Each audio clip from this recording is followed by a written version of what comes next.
Terima kasih. Assalamualaikum warahmatullahi wabarakatuh. Saya kemarin yang jelas saya nampak tilas. 47 tahun 11 hari yang lalu, yang cukup lama, saya juga berdiri di sini dengan pangkat Letnan 2 polisi. Saya baru lulus AKP kepolisian, menghadap Kapolda waktu itu Pak Jenderal Anton Sujarwo. Saya masih ingat di sini, Kapolda kantornya di sini dulu. Ya. Jadi saya hadir di sini akan memberikan peran saya. Jadi sebagai bayangkara tua, abdi negara, abdi utama dari negara dan bangsa, tidak boleh berhenti untuk mengikuti perkembangan institusinya. Ya.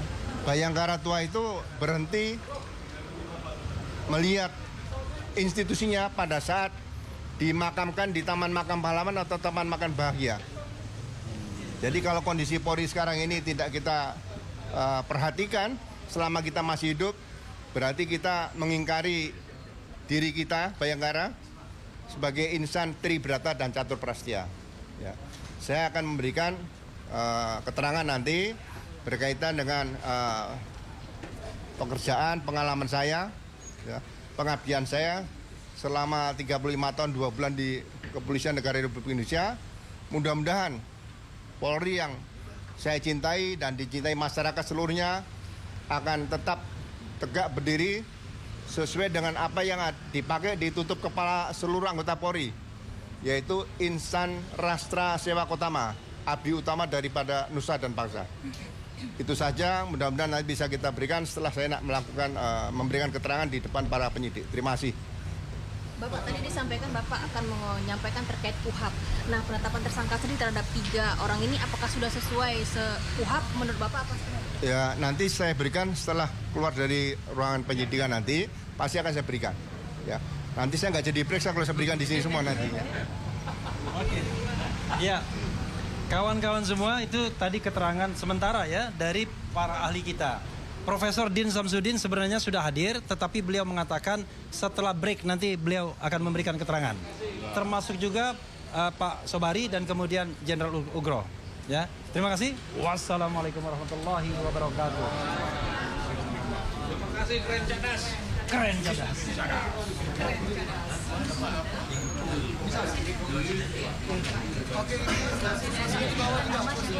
Siapa?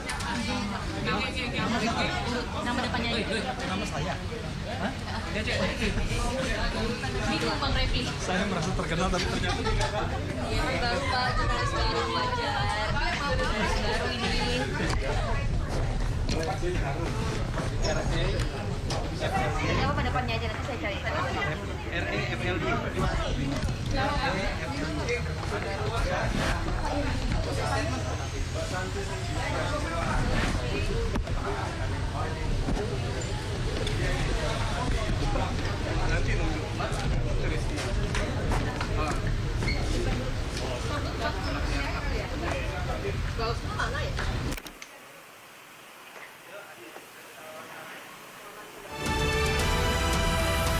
Para oracles, para guru besar, para dokter, para ahli untuk memberikan penjelasan kepada Polda Metro Jaya bahwa kami bertiga ini adalah peneliti dan kajian yang kami lakukan terhadap spesimen dan terhadap perilaku yang mendukung kepada keaslian atau kepalsuan ijazah Joko Widodo itu adalah sahih secara metodologis, bisa dipertanggungjawabkan secara ilmiah, dan oleh karena itu maka kami tidak layak untuk dikriminalisasi.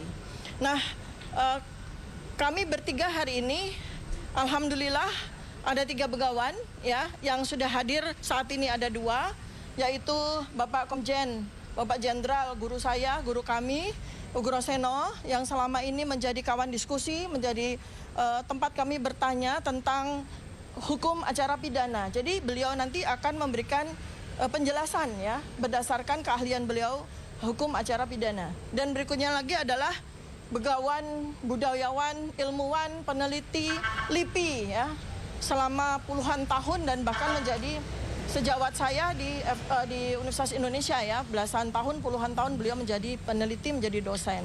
Dan beliau ini sudah sangat dikenal bagaimana narasi-narasi beliau dan bagaimana hasil-hasil penelitian beliau, bagaimana beliau ini menjadi rujukan selama ini ya terhadap berbagai macam hal yang bersifat keilmiahan, kebudayaan, dan termasuk bagian dari sini adalah bagaimana kita nanti akan menegakkan, bagaimana nanti kita akan bersama memulihkan dan memutihkan sejarah yang selama 10 tahun ini dibuat kelam oleh satu orang saja.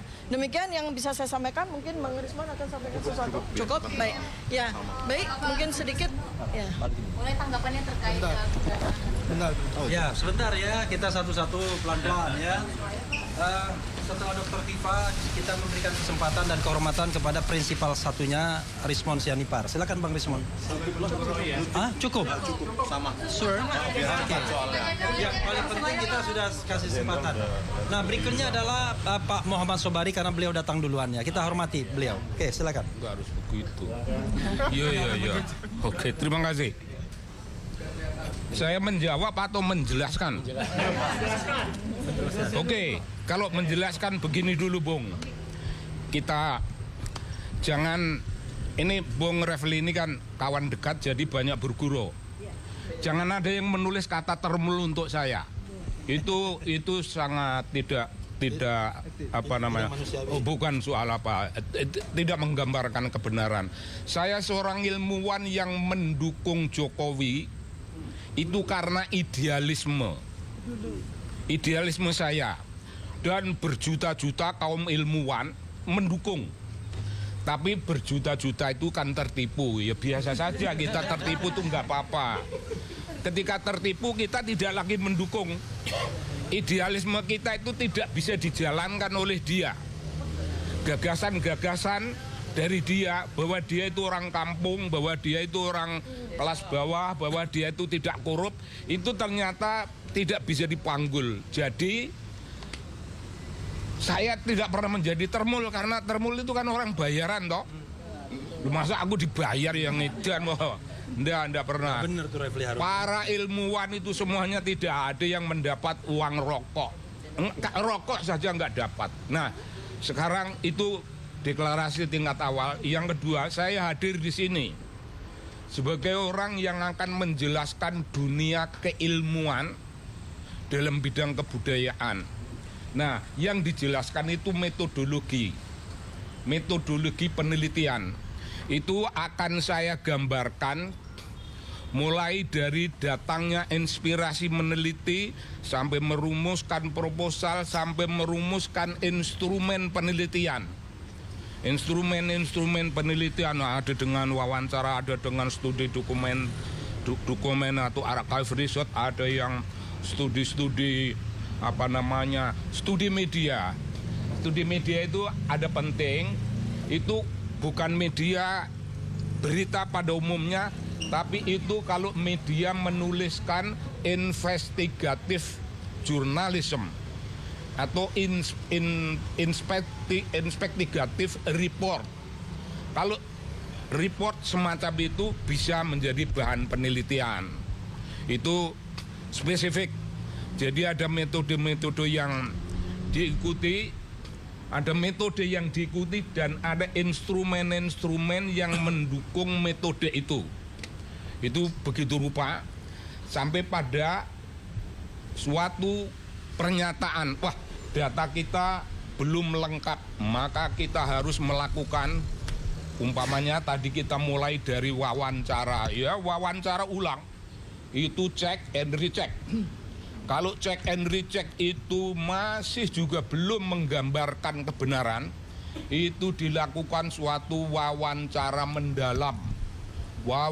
mendalam untuk memperoleh keutuhan. Saya kira macam gitu.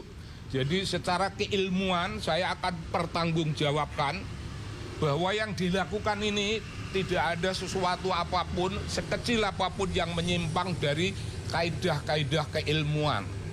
Nah, kalau kaidah keilmuan ini sudah terjabar dengan baik, saya akan menjelaskan 3 tokoh ini dalam peran apa. Ini berbeda, saya punya wawasan kebudayaan, Jadi kalau ilmuwan berhenti pada penjelasan metodologi sampai selesai urusan-urusan wawancara. Saya merasa perlu harus menjelaskan peran ketiga orang itu. Ketiga orang ini mewakili komunitas bisu dunia ilmu pengetahuan, komunitas bisu kaum intelektual, komunitas bisu warga masyarakat pada umumnya. Dalam urusan menyatakan kebenaran dengan segenap risiko, tidak terlalu banyak orang berani. Tapi tiga orang ini berani. Nah, mayoritas golongan akademisi, golongan ilmuwan, golongan intelektual, golongan aktivis, mayoritas itu orang yang sedang nyanyi sunyi, orang bisu. Itu terminologi Pramudia Anantatur. Nyanyi sunyi orang bisu, mereka tidak, mereka ini oracle, mereka ini resi, mereka ini begawan. Tidak ada keberatan mereka. Nah, yang dilakukan oleh mereka itu tiga tokoh ini sedang menjalankan apa yang namanya the role of intellectuals. Peranan kaum intelektual. Ya peranan mereka ya begitu itu. Melakukan penelitian. Untuk apa penelitian, Bung? Untuk menyampaikan suatu pesan dunia imajiner